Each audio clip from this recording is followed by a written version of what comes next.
Hey, footy fans, welcome to Footy Fin. And in rugby, who will be the next Wallabies coach beginning in October of this year? So, Kiwi Joe Schmidt, after many months of deliberation, has understandably decided to put his family first.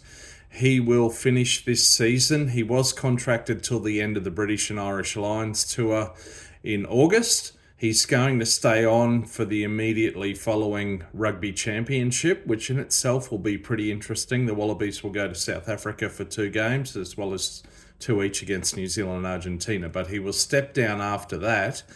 And Rugby Australia are on the search for a new Wallabies coach who will have to jump in and hit the ground running and face Japan in late October ahead of Northern Hemisphere tour. So I'm going to run over some of the candidates here because there are a few being talked about, and I like the thought of one or two of them, and I don't like the thought of one or two others. So anyway, let's run over the some of the key candidates and even a couple of dark horses as well. So first of all, we've got three Australian coaches, each of whom are coach of an Australian Super Rugby team at the moment. So Les Kiss for the Queensland Reds, Dan McKellar for New South Wales, and Stephen Larkham for the ACT Brumbies. So Kiss has only had one season in charge at the Reds. He's an ex-rugby league player himself. He played State of Origin for the Queensland Maroons. He was a winger, originally from Bundaberg in Queensland. He spent some time over in Ireland, where he also had something to do with Joe Schmidt, by the way.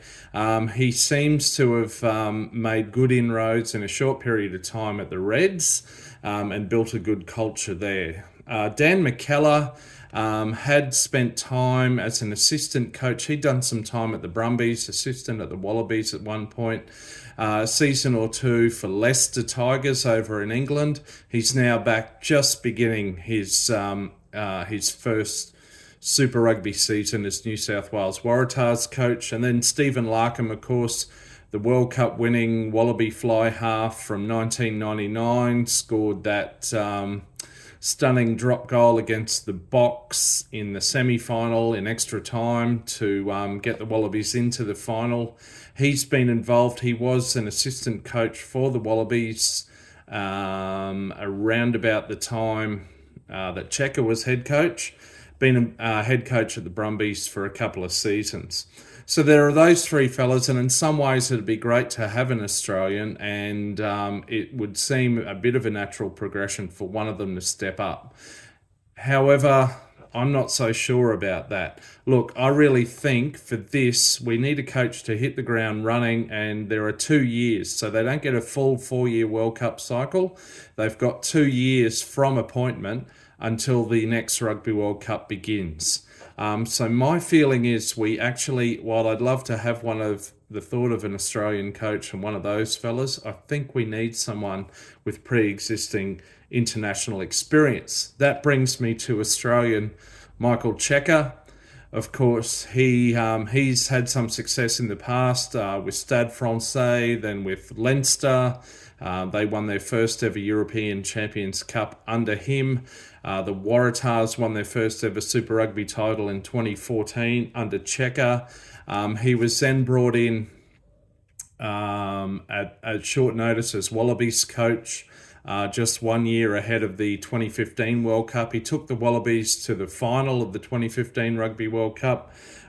He also was their head coach at the 2019 Rugby World Cup, a pretty forgettable campaign there. And then, amongst other things, he coached the Lebanese National Rugby League team at the Rugby League World Cup, and he's been Argentina's head coach, including at the last Rugby World Cup where he took them to semi-final.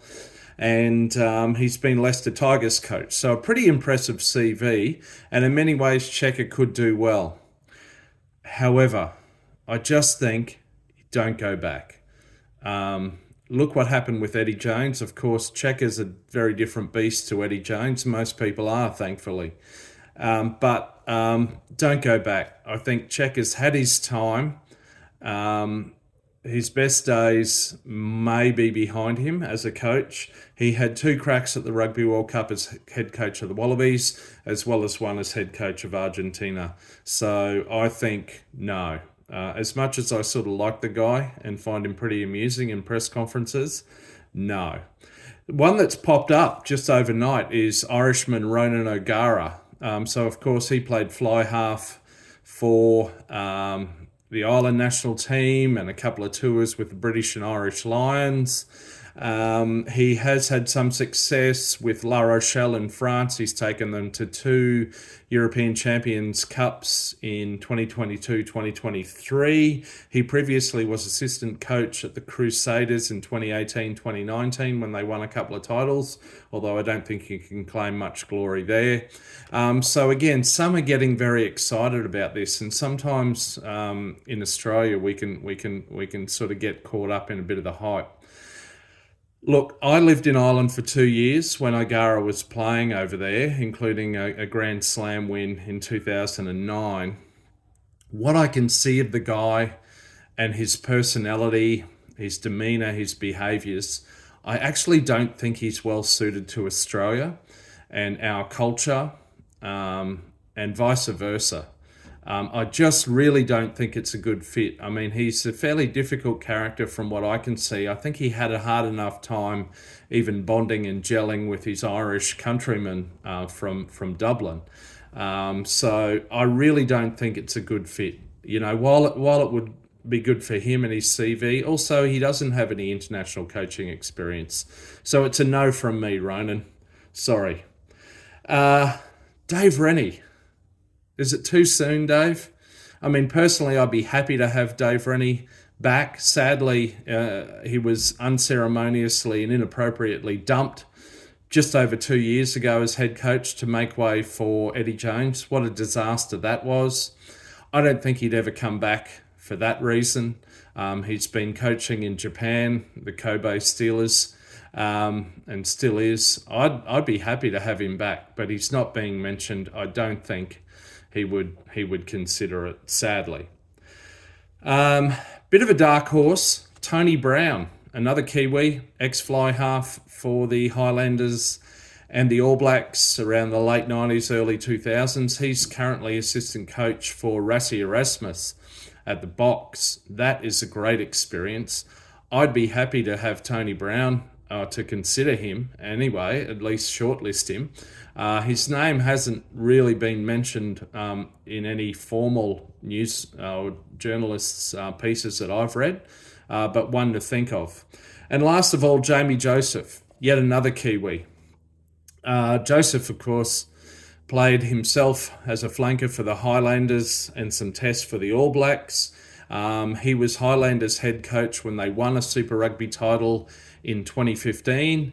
He was head coach of the Japanese national team for about 8 years, took them to 2 Rugby World Cups, including a home one where they made the quarterfinals for the first time ever. They didn't do so well at the 2023 Rugby World Cup. He has come back and he's spent some time in Japan as well, but he's now about to begin his first season in his second tenure as Highlanders head coach in Super Rugby. I think of all the men and coaches that I've run over today, I personally think Jamie Joseph would be the best man for the job. I'd like to see him get it amongst all of these candidates. Anyway, that's my view. It's going to be interesting to see what happens. Look, other things to discuss, such as Canberra, weirdly missing out on hosting. They won't host even a single Rugby World Cup match. I think that's very inappropriate. I'll delve into that another time. Till next time, you might catch me around the middle of a rolling mall. See ya.